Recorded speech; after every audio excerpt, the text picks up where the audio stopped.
remaining truss portion. Since there are three equilibrium equations, the cut cannot pass through more than three members in which the forces are unknown. Since we have three equilibrium equations, our cut cannot pass through more than three unknown members. So that's how we solve using the method of sections. So let's go through an example problem to help us bring this concept home.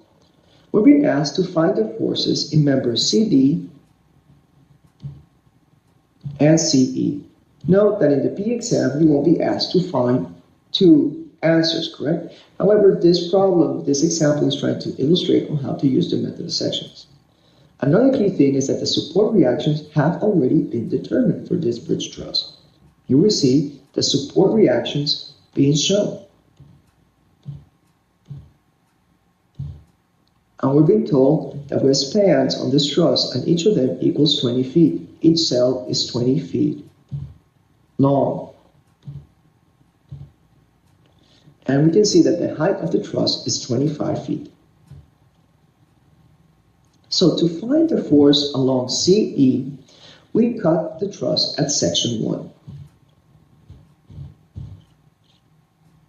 So we have a truss, a simplified truss that just looks as the ABE triangle with the following forces acting on them.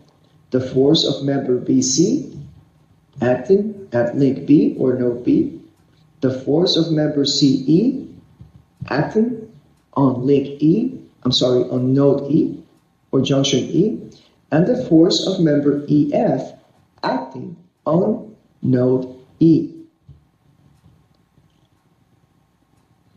Now, one of the questions that's being asked is, how do I know which direction I put the force in? I don't know what direction that force is along the member. Well, you can try to take your best guess. The best thing is if you're careful with your directions that you assume for your positive directions for the y-axis, your positive direction for the x-axis, and your positive direction for your moment, it doesn't matter how you first assume the direction of the forces are. The math will take you there because you know it's determinate, so it needs to be 0. So the math will tell you, oh, you assume a wrong direction. For example, if you get a negative solution, if you're solving for BC, we have assumed the wrong direction.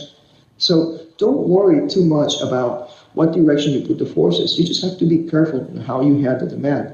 And if you get a negative answer, then that means that you assumed the wrong direction for that specific force. So we have three indeterminate members, BC, CE, and EF. So we can find, using the three key equations that we have, the sum of moments, the sum of the forces on Y, and the sum of the forces at X. We can find that by to identify the three different unknowns. So taking moments about point A will eliminate all of the unknown forces except CE. So we take moments about A, we don't have to calculate EF because it's acting on the same plane. We do have to take into account CE, and we do have to take into account the 2,000 pounds force of reaction. And we do not have to take into account BC. And we do not have to take into account the 5,000 pounds force acting on A. So the sum of the forces about moment A, we can see is going to be 2,000 pounds force times 20 feet, because we were told that each cell is 20 feet in length, plus 2,000 pounds times 40 feet, because each cell is 20 feet in length, minus 40 feet of C times CE, because we know CE is 40 feet away and CE is pointing upwards, so it's counterclockwise, so it goes against our convention. So we get that the force on CE is going to be 3,000 pounds force, and it's in tension. The reason it's in tension is because since we're evaluating at the joint, you know that is pushing into the member. And when the member reacts to that push, it pushes back. So it is in tension. So we know, even though this kind of implies that the member will be in compression, we are aware that the reaction force on the member is going to be the opposite. So even though this arrow shows compression, the reaction on the member is going to be the opposite. So the member is going to be in tension. Now, it also asked us to find the force on CD. So we can cut the truss at section 2. Let me scroll up so you can see the cut at section 2. We can cut the truss at section 2 to find the force at CD.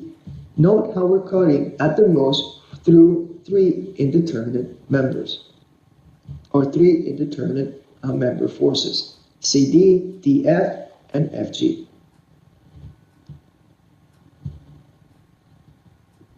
Now, if you take moments about point F, you eliminate all the unknowns except CD. Because you have force FD acting on F, force FG acting on F, and force F, and the reaction at F acting on F, you simply do not take them into account. Then you have the reactions at 2000, 2000, and then 5000. So simply, and then of course you have the reaction at CD. So we take moments about F. 5000 is clockwise. It's moving clockwise, so that is a positive in our assumed convention. So we multiply by 60 feet because the moment arm is 60 feet. 20 plus 20, 40 plus 20, 60. Then we subtract our CD force because that is going counterclockwise. And the moment arm is 25 feet. We know the height of the truss is 25 feet. We also subtract the other 2 reaction forces because they're pointing downwards, so they're going counterclockwise when looked from the point of view of F. And we multiply by the respective moment arm. Then we solve for CD, and we have that the CD force is 7,200 pounds force. Now, this is shown as if we were pulling member CD, but this is respective to the joint C. We know that the reaction force on the member is going to be the opposite. So even though this is being shown as pulled or as in tension, as being looked from the point of view of joint C, however, the member is going to have an opposite reaction, so the member is going to be on compression. So that's 7,200 pounds force. Now see how we're using these different methods, the cut and sum, the section method, and the method of joints. If you use them accordingly to the best solution, to the best type of strategy to solve a truss problem, you can see how you can very, very quickly simplify a truss problem, and you can also solve the problem in an expeditious manner with a very limited number of steps. So you're getting a lot of bang for your buck when you have a good idea of which method you should use for a different type, for whatever a problem is asking. And in general, it sums up to this. If you're being asked to find a reaction close on a member, close to a node, to a reaction force node, then the method of joints will be best. If you're asked to find the force on a member in the middle of the truss, either the section method or the cut and sum method will work best. Now, if you use the section method for it to work, you need to cut at the most through 3 indeterminate members. So you can see in the P exam, it is key that you solve problems with the least amount of steps possible, not because you're trying to cut corners. Because if you can solve a problem with the least amount of steps possible, there's a less probability that you will make a mistake. See, the more steps that you take to solve a problem, the bigger the number of opportunities you will have to make a mistake. So the higher the probability you will make perhaps a silly mistake in one of those steps, and that mistake carries through the rest of the problem and really then, gets you down at the end because you will get the wrong answer. So the least amount of steps that you can take, that means the more chances you'll have to solve the problem accurately. So please keep this in mind. Practice solving a few trust problems using different methods, and you will get a hang of when you use another method versus the other. Plus, you will get very familiar into doing summation of moments, summation of forces, and working with trigonometry.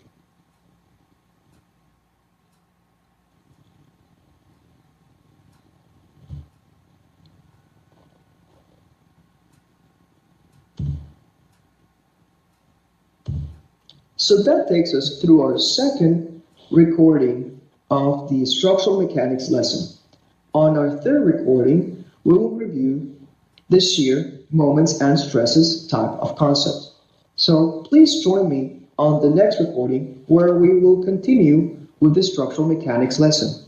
Please be reminded the structural mechanics lesson lasts about 6 hours, of which will be divided into 6 recordings that each is going to be approximately an hour. So please use that to plan ahead for your study schedule. So please join me on the next recording where we will continue with the structural mechanics lesson and where we will cover the shear, moments, and stresses concepts.